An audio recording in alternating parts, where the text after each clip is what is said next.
Jornal da Fapcom.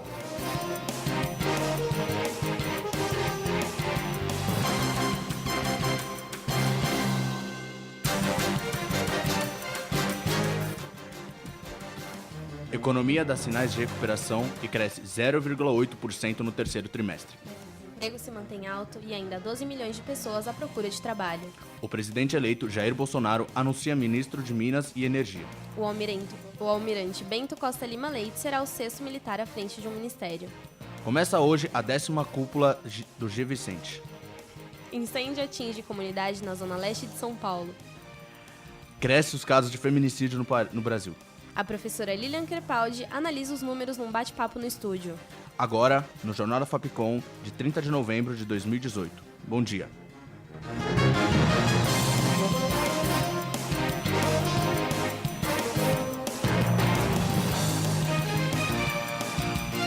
Economia.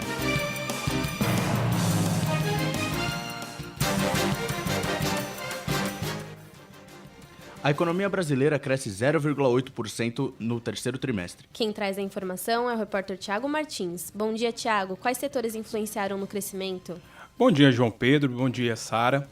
Então, a economia brasileira dá um novo sinal tímido de recuperação. O produto interno bruto cresceu 0,8% no terceiro trimestre do ano, em relação ao mesmo período do ano passado. A variação foi de 1,3%. Mais uma vez, a agropecuária foi uma das responsáveis pela recuperação. O PIB agrícola cresceu 0,7%, enquanto a indústria cresceu só 0,4%. No mercado de ações, a Bovespa fechou o pregão de ontem em alta de 0,51%, com recorde de pontos. O mercado reagiu bem a uma eventual mudança na taxa de juros dos Estados Unidos, que pode atrair investimentos. O dólar avançou 2,49% nesta quinta-feira e foi vendido a R$ 3,91, a maior patamar desde 2 de outubro deste ano. De São Paulo, Thiago Martins para a Rádio Fábio. Mesmo assim, o desemprego continua a crescer. A reportagem é de Monique Lima.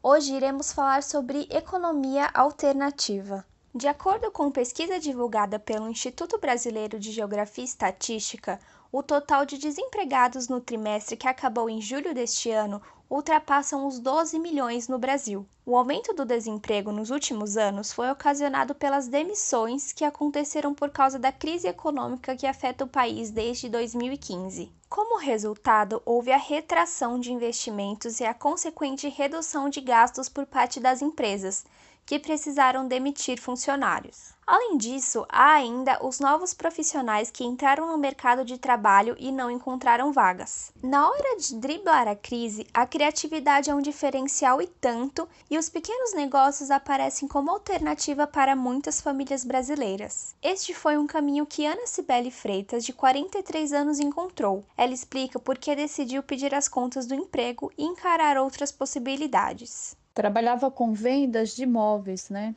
As vendas caíam muito e eu precisava de algo para melhorar meu salário, que no entanto era alto, e com a crise mudou muito o movimento da loja, do comércio. Comecei a fazer o artesanato e começou a fluir e decidi sair de vez da loja, porque até então eu trabalhava como uma segunda opção. Cibele procura se atualizar sobre as últimas tendências pela internet, que é de onde absorve grande parte do aprendizado para confeccionar os seus produtos, que são vendidos através da divulgação nas redes sociais. Outra saída que muitos brasileiros têm encontrado é a do trabalho freelancer. Seja para garantir sua renda mensal ou para complementá-la, muitos trabalhadores estão recorrendo aos famosos bicos. Foi assim que Júnior Lins, paraibano de 26 anos, conseguiu pagar a faculdade de design de moda, que concluiu no ano passado. Apesar do emprego fixo, ele afirma que o salário não é suficiente para pagar suas contas mensais. Bom, eu percebi que eu tinha que fazer uma renda extra quando eu fiz faculdade de design de moda e só o meu fixo não dava para o custo de vida em São Paulo e para pagar a faculdade. Então eu tinha que fazer alguma coisa extra para pagar a faculdade e as despesas. Para completar minha renda, eu trabalho em uma boate noturna e trabalho com recreação também. A economista Viviane Félix explica a importância da economia alternativa no país e o seu crescimento com a crise. Essa economia criativa, ela movimenta bilhões para o país, gera emprego, renda, quase 3% do PIB.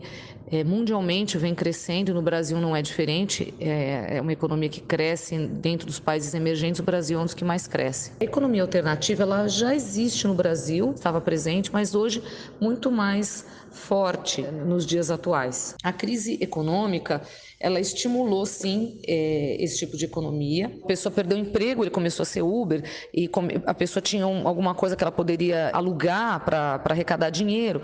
Então, claro que a crise econômica fez com que as pessoas utilizassem da sua criatividade, né, claro, para buscar formas de ganho.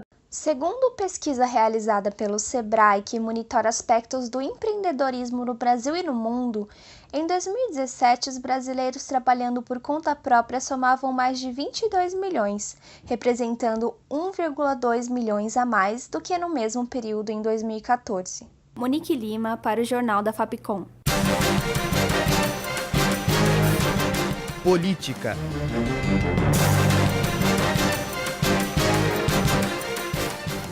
Eleito no último dia 28 de outubro, com 55% de votos, Jair Bolsonaro, ao longo de sua campanha, causou grandes polêmicas com alguns discursos e propostas. Entre elas está a apologia ao direito de andar armado e a educação à distância. No dia seguinte ao resultado, o então eleito presidente da República, em entrevista ao Jornal Nacional, disse que é favorável à liberdade de imprensa e criticou a Folha de São Paulo. Mas aproveito para que nós realmente venhamos fazer justiça aqui no Brasil. Tem uma senhora de nome Valderice, minha funcionária, que trabalhava na Vila História de Mambucaba. O jornal Folha de São Paulo fez uma matéria e a rotulou de forma injusta como fantasma. Então, ações como essa, por parte de uma imprensa, logicamente que eu não posso considerar, no que depender de mim, não terá apoio do governo federal. Na mesma semana, após a entrevista, foram confirmados alguns nomes para ministros que farão parte no governo de Jair Bolsonaro. Entre eles estão Paulo Guedes, para o Ministério da Economia, Sérgio Moro, para o Ministério da Justiça, Marcos Pontes, para o Ministério da Ciência e Tecnologia, Oswaldo Ferreira, para o Ministério da Infraestrutura, Augusto Heleno, no Ministério da Cabine de Segurança Institucional e Tereza Cristina como Ministra da Agricultura. Ao decorrer das semanas, Bolsonaro se pronunciou para os demais cargos. Onyx Lorenzoni será ministro-chefe da Casa Civil e ministro extraordinário de transição. General Fernando Azevedo e Silva para assumir a pasta da Defesa. Ernesto Araújo irá comandar as relações exteriores. Wagner Rosário assumirá a Controladoria Geral da União. Luiz Henrique Mandetta estará com a pasta da Saúde. André Luiz Mendonça ficará com a Advocacia Geral da União. Gustavo Bebiano, que foi braço direito na campanha do futuro presidente, assumirá a Secretaria-Geral da Presidência. Carlos Alberto dos Santos Cruz ocupará a Secretaria de Governo e Tarso Freitas cuidará do Departamento Nacional de Infraestrutura. A estudante de Direito, Ariane Staeli, avalia supostas vantagens com Marcos Pontes como ministro da Ciência. Em questão do ministro da Ciência e da Tecnologia, já declarou que o projeto dele servirá à comunidade científica, né, que tem bons projetos para a nossa tecnologia, né, que é algo essencial e que vamos precisar sim e muito para a gente conseguir levar o Brasil para frente com tecnologia para todos os lugares, né, desde o Nordeste, Sul, Oeste, Sudeste, enfim, e principalmente no Nordeste, né, que é um lugar que pouco é investido os valores tecnológicos. O deputado Alberto Fraga, que está condenado a 4 anos de prisão em regime semiaberto, foi convidado para o Ministério das Relações Institucionais para o governo de Bolsonaro. Depois de muitas críticas e rejeições, o então eleito à presidência voltou atrás com a decisão. Mesmo ainda não tomando posse, Bolsonaro já se pronunciou que irá fundir os ministérios do Meio Ambiente e Agricultura. Outro ponto que pretende mudar será o Ministério do Trabalho, que irá fundir com outro ainda não divulgado. Se isso acontecer, os direitos trabalhistas podem se perder. O professor de História, Eric Celso, conta o que essas fusões podem causar de ruim para o país. A longo prazo, eu vejo que o Brasil perderá a soberania nacional, né? O Brasil não vai ter, por exemplo, bens públicos, né? Com a privatização, aí se isso se consagrar mesmo, né? Se acontecer dele privatizar os principais bens que nós temos, o Brasil tem hoje 120 milhões de pessoas, mais ou menos, que vivem à margem do Estado. Se os bancos estatais deixarem de existir e todos os bancos forem privados, a previdência, por exemplo, que é a aposentadoria, já vai dificultar um pouco, né, para as pessoas. O governo que irá comandar o Estado será basicamente de homens brancos, héteros, conservadores e ex-militares. Os projetos que estão sendo postos à mesa são visivelmente conservadores e ferem os direitos de determinados gêneros. O cientista político Bruno Pasquarelli, em entrevista para o Tem Notícias, afiliada da Rede Globo em Bauru, conta como Jair Bolsonaro poderia aprovar mais projetos. Bolsonaro ele tem 10% de cadeiras com o PSL na Câmara dos Deputados e tem mais 10% de apoio de outros partidos. Ele vai precisar fazer o quê? Negociar cargos, negociar com esses partidos para conseguir governar, para conseguir fazer propostas nas mais variadas áreas, né? Seja na educação, seja na saúde, e aí sim conseguir a famosa governabilidade. Jair Bolsonaro começará seu governo em 1º de janeiro de 2019 e irá até o final de 2020. Com seu governo, pretende varrer a corrupção e pacificar o país, e terá vários desafios pela frente. De São Paulo, Pamela Assunção para a Rádio. Tempo e temperatura. Vamos para a previsão do tempo com a repórter Fátima Robustelli. Bom dia, Fátima. O fim de semana vai dar praia? Bom dia, Sara. Bom dia, João Pedro. No fim de semana, a temperatura cai e o sábado do paulistano vai ser de pancadas de chuva durante todo o dia, com aberturas de sol à tarde. No domingo, o dia permanece nublado, com possibilidade de chuva a qualquer hora. A mínima será de 19 graus no sábado e a máxima não passa dos 25 no domingo. Também não vai dar praia para o litoral paulista. A previsão é de tempo nublado e chuvas trovoadas na parte da tarde do sábado e chuva leve durante todo o dia no domingo. Hoje o dia na capital e no norte paulista vai ser de sol com algumas nuvens e com pancadas de chuva a qualquer hora durante o dia e a noite. O mesmo acontece na região de Santo André e São Bernardo. No oeste e no sul do estado, a chuva já vem desde a madrugada, com alerta de temporais e rajadas de vento. A mínima prevista é de 18 graus no Grande ABC e a máxima de 29 na capital. De São Paulo, Fátima Robustelli para a Rádio Fapcom. Começa hoje a décima cúpula do G20. As 20 maiores economias do mundo se reúnem em Buenos Aires para discutir o crescimento da economia mundial. Participam da cúpula alguns dos maiores líderes do planeta, como os presidentes Donald Trump, dos Estados Unidos, Vladimir Putin, da Rússia, e Xi Jinping, da China. O presidente Michel Temer desembarcou na Argentina na noite desta quinta. O primeiro compromisso será o encontro informal com os líderes dos BRICS. À noite, Temer participará de um jantar oferecido aos líderes do G20 pelo presidente argentino Maurício Macri.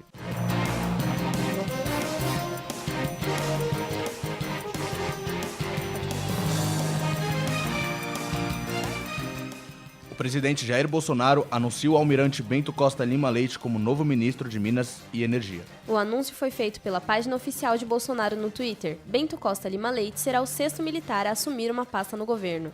O futuro ministro foi assessor parlamentar para defender os interesses da Marinha no Congresso Nacional. Atualmente, o almirante é membro do Conselho de Administração da Nuclebras, Equipamentos Pesados. A Nuclebras é controlada pela Comissão Nacional de Energia Nuclear, vinculada ao Ministério da Ciência e Tecnologia. Bolsonaro já anunciou 19 nomes de ministros do futuro governo. Resta ainda decidir quem vai comandar o Ministério do Meio Ambiente.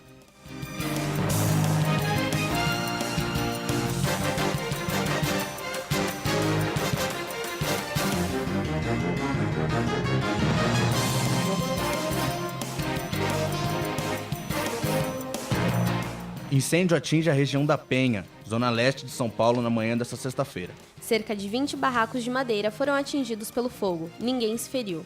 A área atingida é de 100 metros quadrados. Os trens da linha 12 Safira passam próximos ao local. A velocidade foi reduzida por volta das 6h30 da manhã. 10 minutos depois, os bombeiros conseguiram conter o fogo. Moradores ajudaram a controlar as chamas. A suspeita é de que um curto-circuito tenha iniciado o incêndio.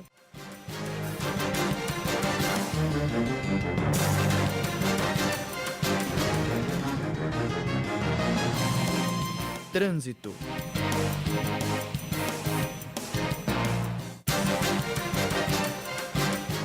Vamos saber agora como está a situação do trânsito na capital paulista. Quem fala conosco é a repórter Ana Beatriz. Bom dia, Ana. Quais os caminhos que o motorista deve evitar?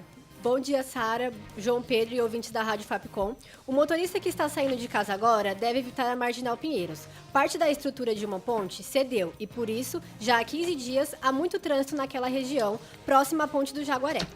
Além da Marginal Pinheiros, outro caminho ruim na manhã desta sexta-feira é a rodovia Raposo Tavares, na altura do Rodoanel Mário Covas, na pista em direção à cidade de São Paulo. A Avenida Washington Luiz também não é uma boa opção no momento. O motorista enfrenta lentidão no sentido centro, ou seja, em direção ao aeroporto de Congonhas. Outra via com lentidão é a Avenida Paulista, no sentido da Consolação. Sobre os principais aeroportos, no momento, todos estão funcionando normalmente, sem problemas com as condições meteorológicas. Ana Beatriz de São Paulo, para a Rádio Fapcom. 44% dos catadores e carroceiros são responsáveis pela coleta seletiva do país. A realidade desses trabalhadores autônomos é dura e eles estão expostos a vários riscos de saúde e também ao preconceito. A reportagem é de Jéssica Silva.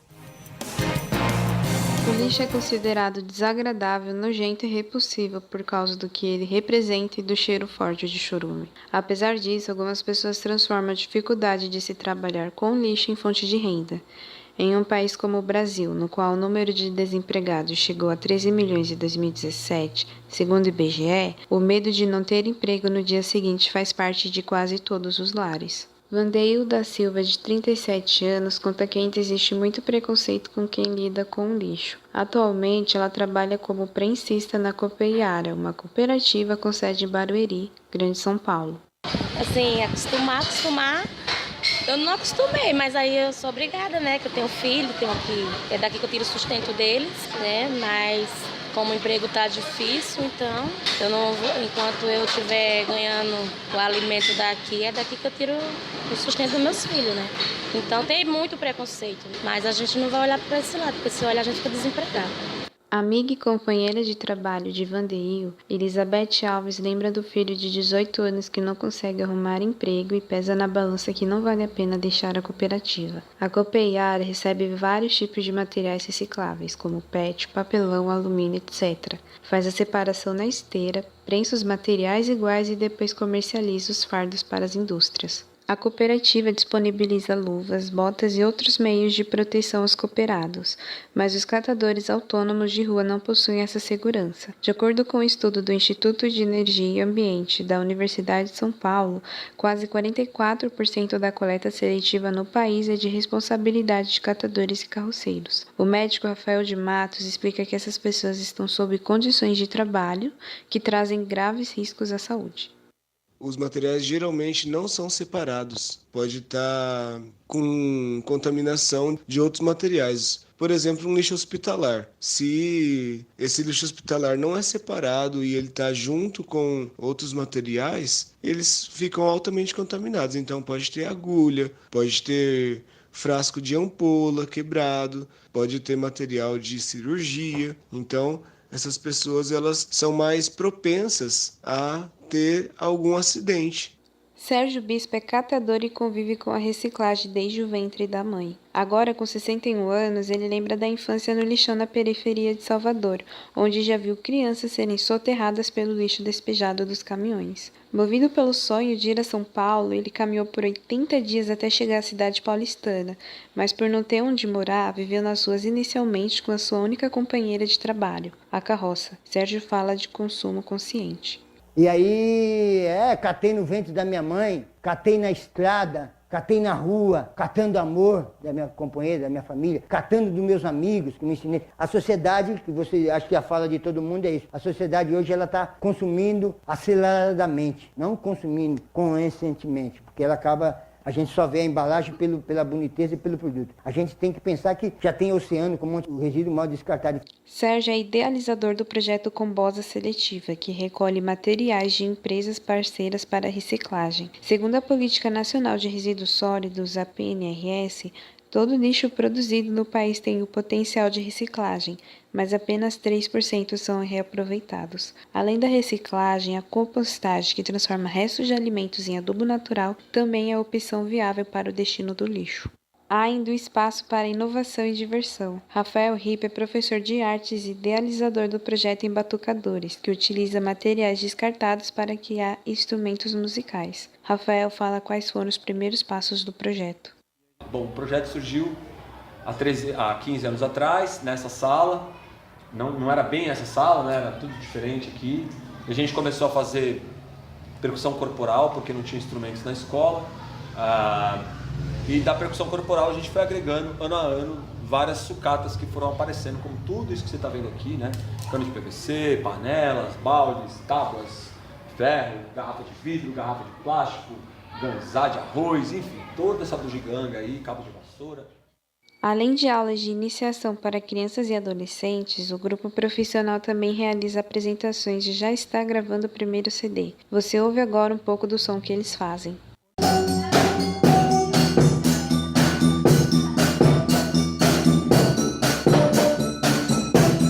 Paulo, Jéssica Silva para a Rádio Fapcom.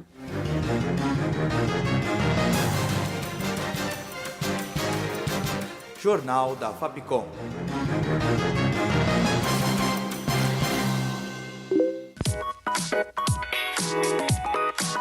Siga a gente no Facebook, facebook.com/Rádio Fapcom.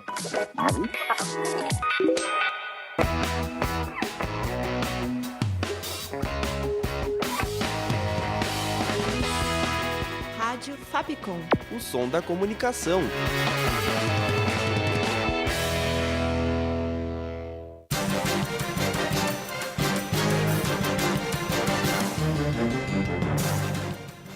Agora, 10h54 da manhã de sexta-feira, o Brasil ocupa o 5º lugar no ranking de países mais violentos contra as mulheres. A cada 2 horas, um assassinato é registrado. As mortes de mulheres pelos parceiros têm nome: feminicídio. Recebemos agora a professora Lilian Crepaldi, doutora em comunicação e semiótica, para falar sobre o assunto. Bom dia, Lilian. Muito obrigada por aceitar o nosso convite. Quais os aspectos culturais, legais e sociais ligados ao feminicídio? Bom dia aos ouvintes. Primeiro aspecto importante a se destacar em relação ao machismo que está engendrado na sociedade brasileira, a questão da misoginia e a própria divisão do trabalho, né, que foi constituída, que a mulher tem certas obrigações, então ela ainda é vista como uma segunda função quando ela está no trabalho, e a primeira função ainda é cuidar da casa, dos maridos. Isso foi engendrando na população um aspecto de que existe o homem como provedor e a mulher como provedora do homem. Então, isso foi complicando cada vez mais e, em relação aos aspectos legais também, a Lei Maria da Penha é uma lei muito recente no Brasil, então isso foi engendrando na cultura de que você pode, de alguma forma, bater ou, de alguma forma, ser violento psicologicamente para poder dominar essa mulher que, de alguma forma, não obedece a certos aspectos. Então, a lei trouxe vários benefícios, né? 10% dos crimes foram diminuídos por conta da Lei Maria da Penha, mas ainda é muito recente, então, para a gente ter uma mudança cultural, demora no mínimo aí 1 geração, 2 gerações, que vem, no caso, 30 ou 60 anos, para ter uma mudança relativa, não só no Brasil, mas no mundo inteiro. Outro aspecto importante também, em relação não só à Maria da Penha, são as medidas preventivas que existem. A questão no Brasil é que muitas medidas preventivas de afastamento e de prisão não são cumpridas, ou se são cumpridas por um período muito pequeno. Então, 1 dia, 2 dias o marido, né, o namorado fica afastado, logo depois volta para casa e aquele ciclo de violência vai continuando até, claro, ocorrer um feminicídio. E, Lilian, o Brasil ocupa a 5ª posição em um ranking de 83 nações com o maior índice de morte de mulheres. As vítimas e sobreviventes encontram medidas de amparo? Há medidas protetivas, elas são um pouco ineficazes. Quando uma mulher chega na delegacia também, ela é muito maltratada. É muito raro uma mulher ter um acolhimento mesmo na delegacia específica para crimes em relação a mulheres, na delegacia da mulher. Existem casas de acolhimento, mas que elas dão normalmente 6 meses para a mulher, e se eventualmente ela tiver filhos, se reconstituírem. Então, há medida sim, o problema é que não há uma fiscalização correta dessas medidas para que as mulheres possam continuar a vida se elas eram anteriormente dependentes dos maridos. É possível diminuir a incidência desses casos, Lilian? De novo, uma mudança cultural, principalmente geracional, então demora bastante. Há leis que podem combater, então, no próprio Código Civil e a Lei Maria da Penha. O problema realmente é em relação às medidas preventivas que não são cumpridas, né? O afastamento, a prisão, isso não é cumprido e a mulher vai ficando num ciclo de violência psicológica muito grande e não tem forças para sair disso. Muitas vezes fala, poxa, mas apanhou tanto durante a vida e não conseguiu se separar. Às vezes aquela pessoa, o marido, o namorado, é a única que ela tem, então não tem para onde ir, ela não tem para onde correr e a imprensa ainda não sabe muito bem informar que ela tem sim medidas protetivas e tem casas de acolhimento para que ela possa sobreviver e ter uma vida mais digna do que ela está vivendo. É preciso conhecer as características e pôr em prática ações de prevenção. Faremos uma pausa na nossa conversa para conferir uma reportagem especial do repórter Ives Ferro. A cada 2 horas, uma mulher é morta. O Brasil ocupa o 5º lugar no ranking de países mais violentos contra as mulheres, com taxa de 4,8 assassinatos para 100 mil habitantes. A farmacêutica cearense Maria da Penha, hoje com 73 anos, sofreu constantes agressões do marido, o professor Marco Antônio Heredia Viveiros, durante os 23 anos de casamento. Ele tentou matá-la 2 vezes. Primeiro, na simulação de um assalto, ele a deixou paraplégica com um tiro. E no mesmo ano, tentou uma descarga elétrica seguida de afogamento. Maria da Penha tomou coragem e o denunciou em 1983 e pôde sair de casa com as 3 filhas depois da ordem judicial. Ele foi condenado a 8 anos de prisão, mas cumpriu apenas 2 e foi solto em 2002. Em entrevista ao canal da Comissão Interamericana no YouTube, Maria da Penha diz que o homem sempre foi o privilegiado da relação e que isso é fruto de uma cultura machista. A história era realmente ficar tudo entre 4 paredes e, pelo entendimento da cultura machista, no momento em que uma mulher sofria violência doméstica e era assassinada, né, alguma coisa ela fez para merecer aquilo, porque o homem sempre foi o privilegiado na relação conjugal.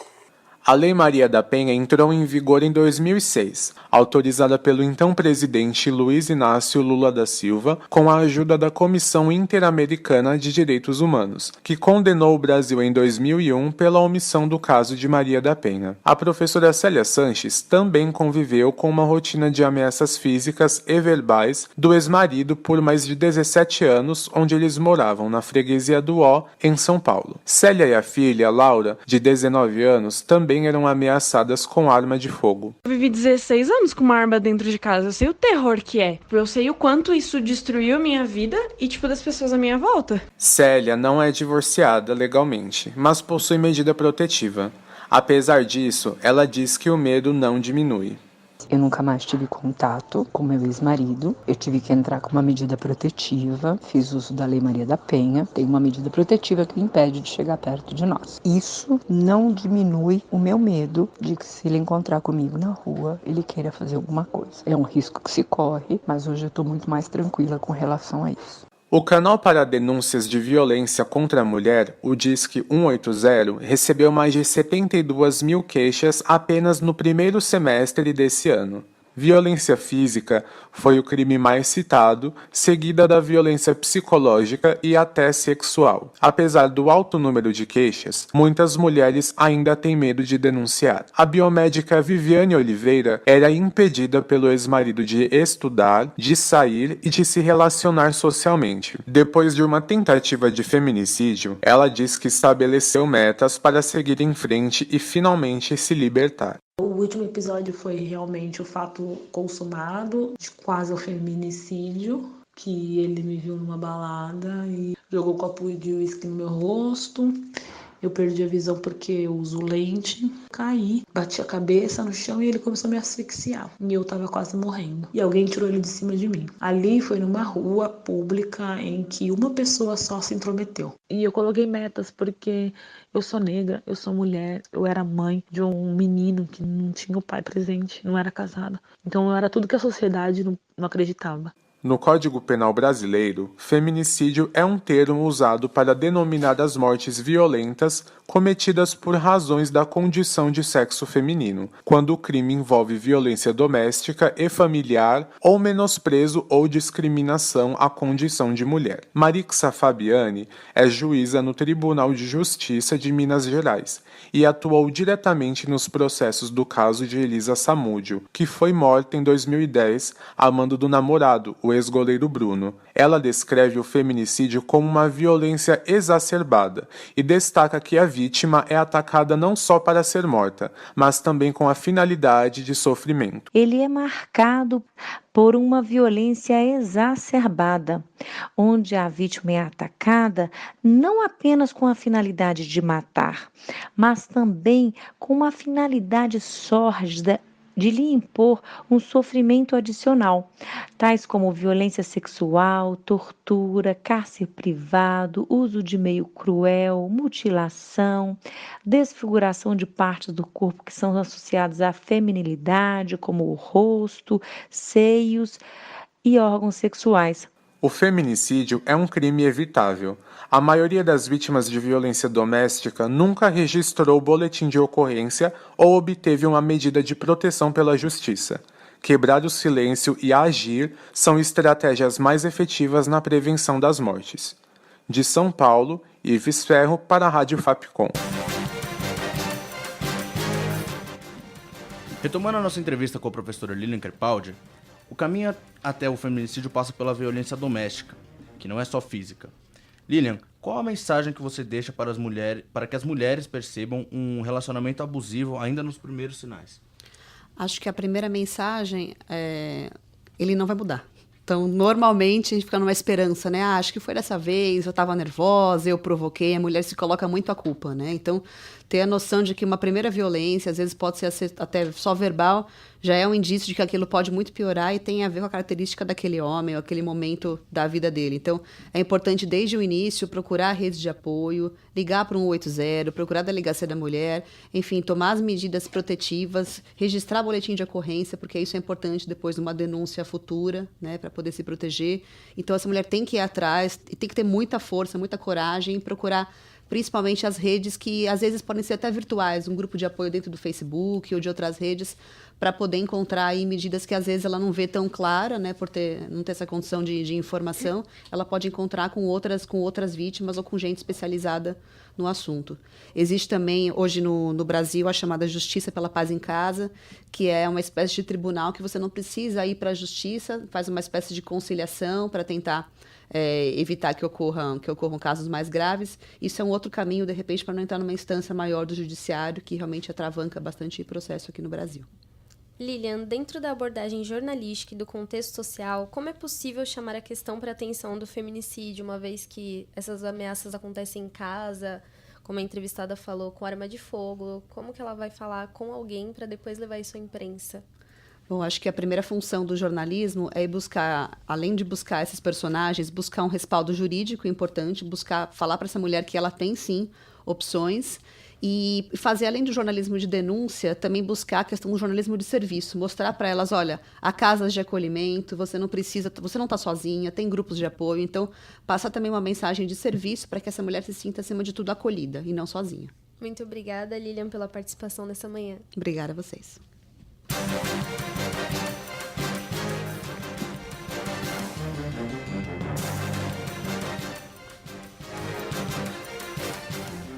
Dados do IBGE mostram que mais de 92 milhões de brasileiros tinham um emprego até outubro deste ano. É o maior número registrado desde 2014, quando a taxa era de 93 milhões de pessoas ocupadas. Apesar da queda recente, o desemprego cresceu significativamente nesses 4 anos e houve redução dos empregos com carteira assinada. O contingente desempregado hoje é de mais de 12 milhões, quase o dobro dos 6 milhões registrados no mesmo período de 2014. Atualmente, o país possui quase 33 milhões de trabalhadores com carteira assinada, bem menos do que os 37 no fim de 2014. O aumento de pessoas no trabalho informal é uma das razões do recorde batido no número de trabalhadores. Mesmo assim, as fragilidades ainda são sentidas pelas famílias que buscam alternativas para se sustentar. Indicado para a presidência da Petrobras, o economista Roberto Castelo Branco desconversa sobre as possibilidades de privatização da estatal. A reportagem é de Henrique Marsala. O futuro presidente da Petrobras, Roberto Castelo Branco, evita falar sobre a possibilidade de privatização das distribuidoras da estatal, no Centro Cultural Banco do Brasil, onde está o gabinete de transição.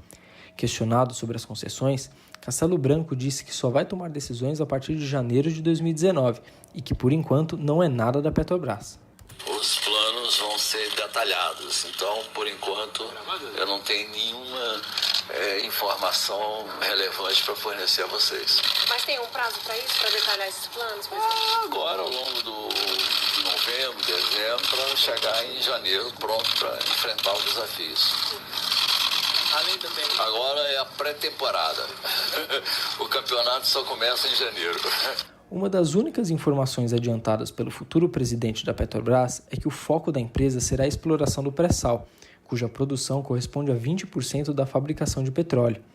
Indicado pelo presidente eleito Jair Bolsonaro, Roberto Castelo Branco assume a estatal em 1º de janeiro do ano que vem, no lugar de Ivan Monteiro. A Petrobras informou que recebeu em 19 de novembro um pagamento de pouco mais de 1 bilhão e 100 milhões de reais em subvenção ao diesel, um valor referente ao período de 31 de agosto a 29 de setembro em relação ao programa governamental. Em 8 de novembro, a reguladora ANP informou que foi aprovado o pagamento de pouco mais de 1 bilhão de reais de subsídios à Petrobras, referente ao período de 1 a 30 de agosto. Os subsídios estão previstos em um programa do governo federal lançado em junho, como resposta à greve dos caminhoneiros. Maior empresa petrolífera do Brasil e uma das maiores do mundo, a Petrobras foi fundada em 1953, ainda no governo Getúlio Vargas. É uma empresa de capital aberto, cujo governo federal desempenha o papel de acionista majoritário. De São Paulo, Henrique Marsala para o Jornal Fapcom.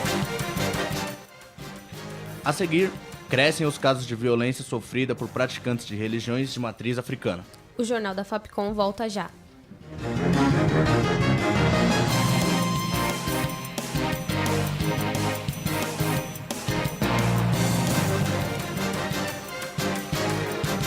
Jornal da Fapcom.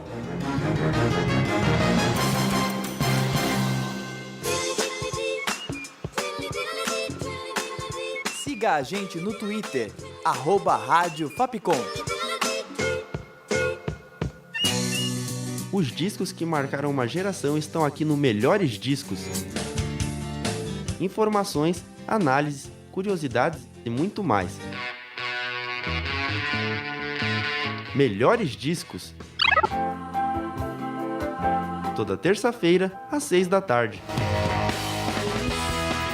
Rádio Fapcom. O som da comunicação.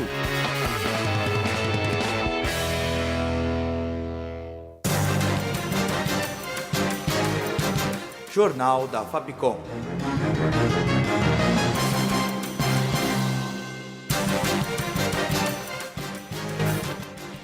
Agora, 11h10 da manhã desta sexta-feira, a cada 15 horas, uma denúncia de intolerância religiosa é registrada no Brasil. Os praticantes de religiões de matriz africana são os principais alvos. A reportagem é de Júlio Honorato.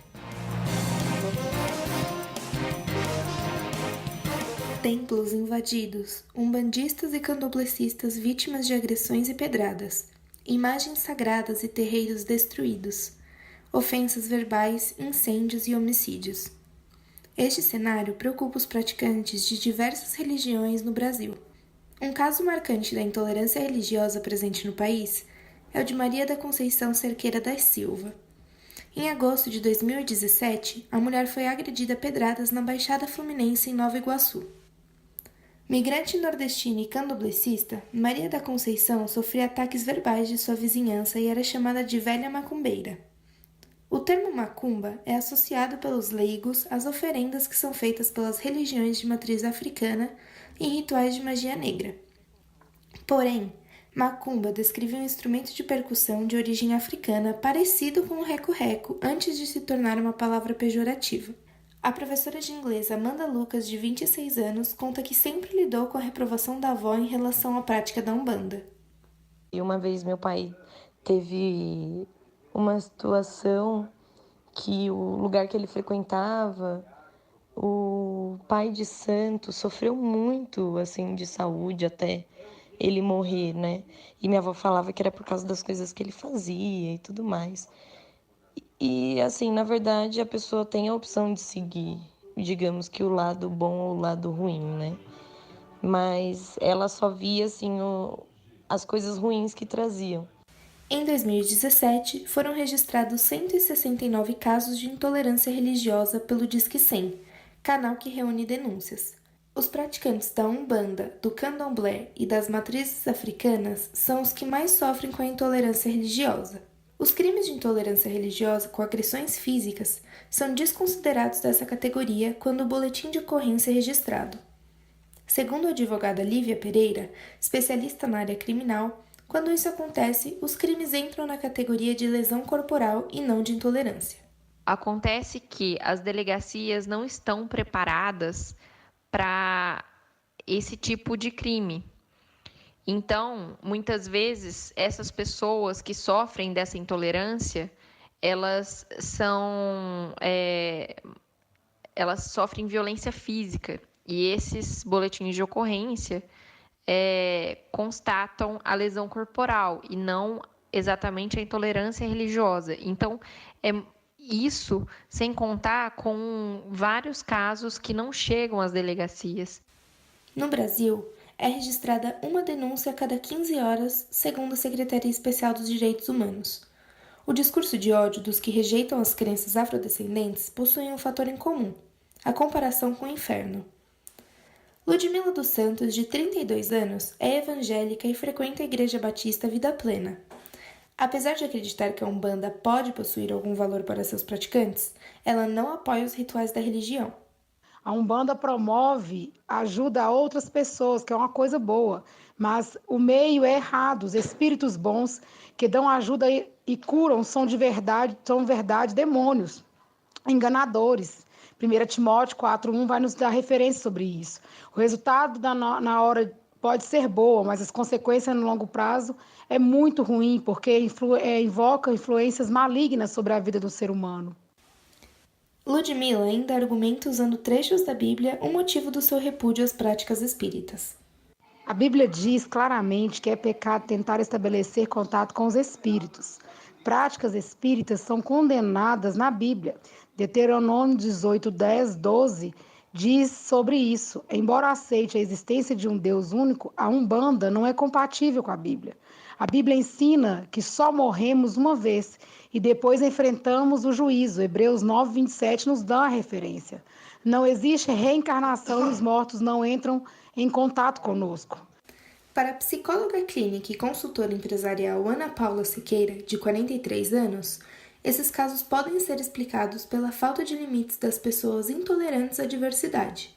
A consultora também explica o porquê de São Paulo e Rio de Janeiro estarem no topo do ranking de denúncias. Está se acabando, a gente percebe isso em vários aspectos da nossa vida, do nosso cotidiano, não só com a religião, mas com a sexualidade, no trânsito. Então, por que São Paulo e Rio de Janeiro são os que têm mais? Porque são cidades mais populosas, são cidades onde tem mais pessoas e onde nós temos vidas mais estressantes, né? São as famosas selvas de pedra.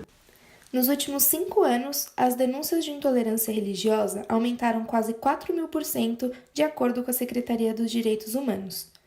Toda essa intolerância estimula o crescimento de outros problemas sociais, como o racismo e a homofobia.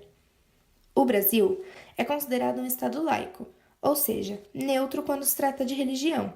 Só que as coisas não funcionam perfeitamente, pois mesmo dentro do Congresso Nacional existem líderes e símbolos religiosos ligados a Jesus Cristo. O pastor Marco Feliciano, deputado federal, e o presidente eleito Jair Messias Bolsonaro são conhecidos por discursos religiosos na maioria das vezes intolerantes. O Estado laicista é ateu, o Estado laicista é anticristo, é antirreligião. Nós não vivemos no Estado laicista, presidente, nós vivemos no Estado laico. E no Estado laico de direito, onde todas as pessoas podem promulgar a sua fé, eu falo nesse momento aqui, se não no nome de todos, mas no nome de quase 88% da população brasileira que tem a mesma fé no mesmo Deus que eu, que é em Cristo Jesus, o nosso Senhor. Cristo esse, que se a câmera pudesse filmar acima de Vossa Excelência, temos aqui uma imagem dele crucificado em uma cruz. Eu sei que muitas pessoas amam a cruz vazia, outros amam a cruz preenchida, mas de todas as formas todos amam esse Cristo. Os praticantes das religiões africanas e espíritas ainda têm muito espaço a ser conquistado no cenário nacional. Para superar esse problema é simples, basta unir uma boa dose de respeito, igualdade, liberdade e fraternidade. Júlia Norato, de São Paulo, para a Rádio Fapcom. A região da 25 de março ganhará a operação especial de trânsito durante o mês de dezembro. Por causa do aumento de fluxo de pedestres na área para as compras de Natal, a CET irá monitorar o trânsito na região. O objetivo é dar maior acessibilidade ao público que frequenta o comércio da região, mantendo a segurança e fluidez. A Rua 25 de Março será interditada entre a Rua Carlos Souza Nazaré e a Ladeira Porto Geral, assim como as transversais. Aos sábados, a Ladeira Porto Geral também estará interditada e o acesso será pela Rua Varagem. A operação acontece a partir de amanhã e vai até o dia 24 de dezembro, de segunda a sexta-feira, das 10 da manhã às 6 da tarde e aos sábados até às 4 da tarde. O tribunal libera a gestão de covas para vistoriar viadutos sem licitação. Prefeitura escolhe empresa de engenharia especializada para cuidar das estruturas. 198 viadutos e pontes estarão inspecionadas. A decisão foi tomada após a ruptura do viaduto na Marginal Pinheiros. O plano para içar parte da estrutura que cedeu tem início neste sábado, dia 1º. Ainda não há previsão para o término da obra. Cerca de 40% dos inscritos no programa Mais Médicos já atuam no SUS, aponta o Conselho Nacional de Secretarias Municipais de Saúde, o CONASENS. O Ministério da Saúde estima que 13% dos aceitos no Mais Médicos já se apresentaram para substituir cubanos. A adesão ao programa pode criar déficit no Sistema Único de Saúde. A maioria dos profissionais escolhe regiões carentes. Mesmo assim, 7 municípios do Amapá ainda não receberam inscrições no programa Mais Médicos. Unesco inclui reggae na lista de tesouros culturais internacionais. Nascido na década de 1960, o ritmo musical jamaicano, que se espalhou pelo mundo com mensagem de paz, amor e justiça social, é considerado um tesouro global a ser preservado. O reggae se une a uma lista criada em 2003 pela Unesco, que inclui mais de 300 tradições e expressões culturais. O artista mais famoso do gênero é Bob Marley, que faleceu em 1981. Ele se tornou um fenômeno mundial, compôs vários sucessos durante a sua carreira e recebeu muitas premiações. A ministra da Cultura da Jamaica, Oliva Grange, celebrou o acontecimento como um dia histórico e de destaque para a cultura e a música locais.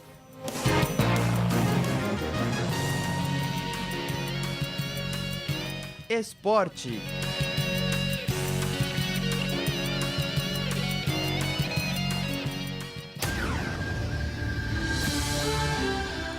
O Brasileirão termina neste domingo e as atenções estão voltadas para quem volta à Série B, uma vez que o Palmeiras já é campeão. Quem vai passar o resumo do campeonato é a repórter Luísa Pereira. Bom dia, Luísa. Quais são as expectativas para a última rodada? Bom dia, Sara. Bom dia, João Pedro. Na última rodada do Brasileirão, 5 times ainda disputam a permanência na Série A. Com Paraná e Vitória já rebaixados, restam 2 vagas no Z4 que podem ser preenchidas por Sport, América Mineiro, Chapecoense, Vasco ou Fluminense. Desses, apenas o Sport, que ocupa a 18ª posição, depende de uma combinação de resultados para se salvar. Os demais necessitam apenas de suas forças. Os pernambucanos terão que vencer o Santos e torcer para o empate ou derrota do América Mineiro contra o Fluminense, e o empate ou derrota da Chapecoense contra o São Paulo. As 5 equipes entram em campo neste domingo às 5 da tarde. Enquanto o Vasco enfrenta o Ceará, que se livrou do rebaixamento na última rodada, o Fluminense faz um confronto direto contra o América Mineiro, e a Chapecoense busca a vitória diante do São Paulo, que ainda disputa a última vaga na fase de grupos da Libertadores contra o Grêmio. Falando em Libertadores, a segunda partida da final entre River Plate e Boca Juniors acontece no sábado, dia 9 no domingo, dia 9, no Santiago Bernabéu, na Espanha. De São Paulo, Luísa Pereira para a Rádio Fapcom. 9 em cada 10 brasileiros sofrem de ansiedade. Uma das soluções para viver melhor é ter mais tempo de lazer. A repórter Michele Leles mostra a importância da diversão. 9 em cada 10 brasileiros no mercado de trabalho demonstram sintomas de ansiedade do grau mais leve ao incapacitante. 14% dos casos envolvem algum nível de depressão, segundo a pesquisa realizada em 2016 pela representante local da International Stress Management Association. Muitas pessoas dizem que as crianças devem divertir para desenvolver aspectos afetivos, motores e em relação à compreensão. Mas o que poucos entendem é que os adultos também precisam desse tempo de diversão. Hoje, vários dos problemas de saúde estão ligados ao estresse. O desgaste a que as pessoas são submetidas no ambiente de trabalho, de estudo ou até mesmo familiar é um dos fatores mais significativos para o surgimento de doenças. O psiquiatra Wilson Joaquim, de 33 anos, explica como a falta de diversão faz com que a pessoa desenvolva um transtorno. Se chama burnout, que é um tipo de transtorno que é aquela na qual a pessoa acabou perdendo muito das coisas que ela gostava de fazer em detrimento daquilo que ela acha ou que ela sente que ela tem que fazer.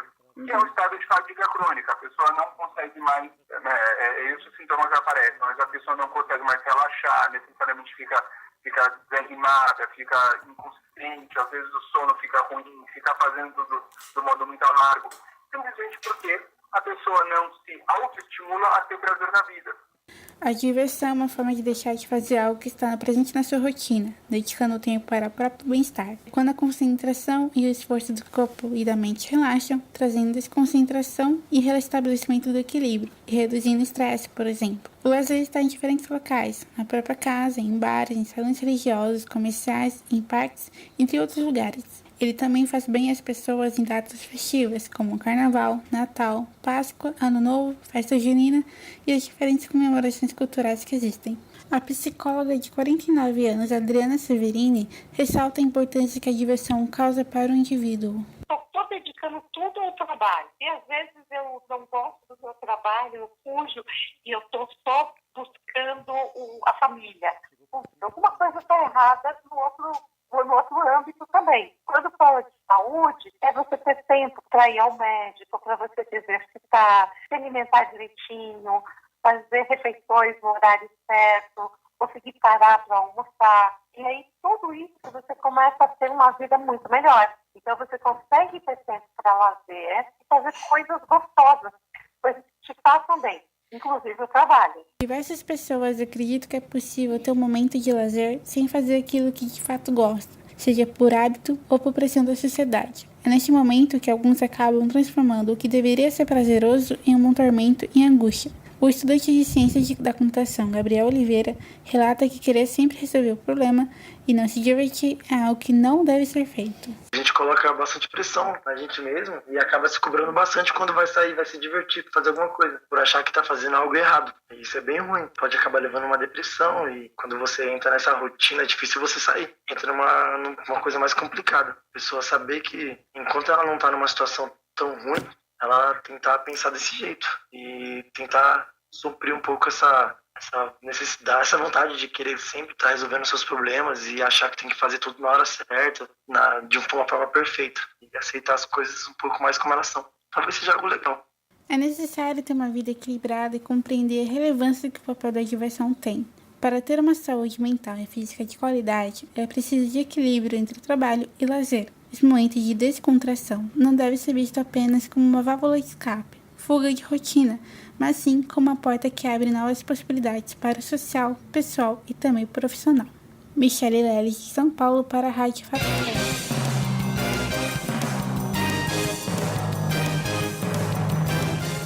Cultura.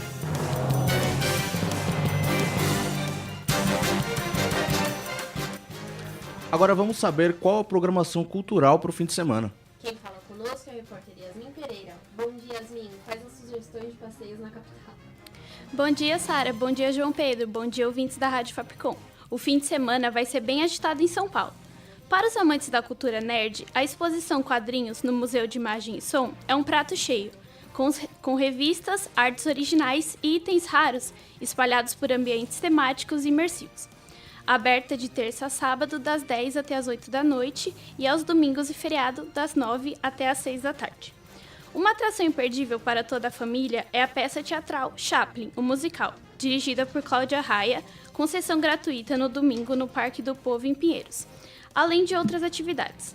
A partir das 2 da tarde, as crianças poderão participar da tenda de caracterização com adereços e figurinos do personagem Carlito. O espetáculo, protagonizado por Jarbas Homem de Melo, começará às 6 da tarde. Para quem gosta de cinema, vale a pena conferir a mostra Acorde, o cinema de Spike Lee, no Centro Cultural Banco do Brasil.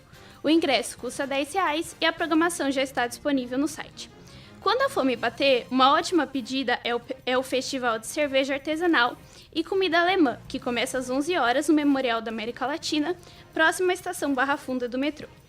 Para a noite, a dica é a visita ao Sesc Pompeia, para relembrar a música de Cartola no show em homenagem ao sambista. A apresentação será no sábado, às 9h30 da noite, e os ingressos ficam na faixa de R$9 a R$30. Yasmin Pereira, para o Jornal da Fapcom.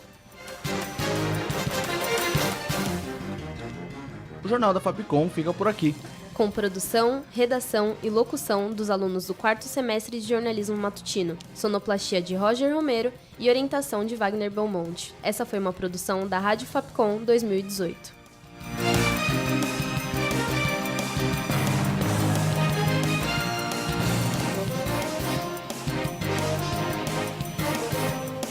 Jornal da Fapcom.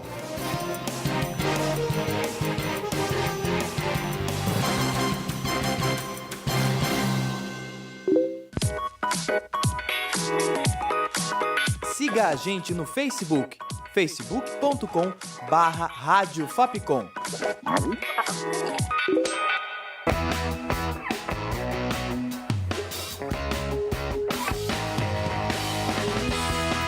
Rádio Fapcom.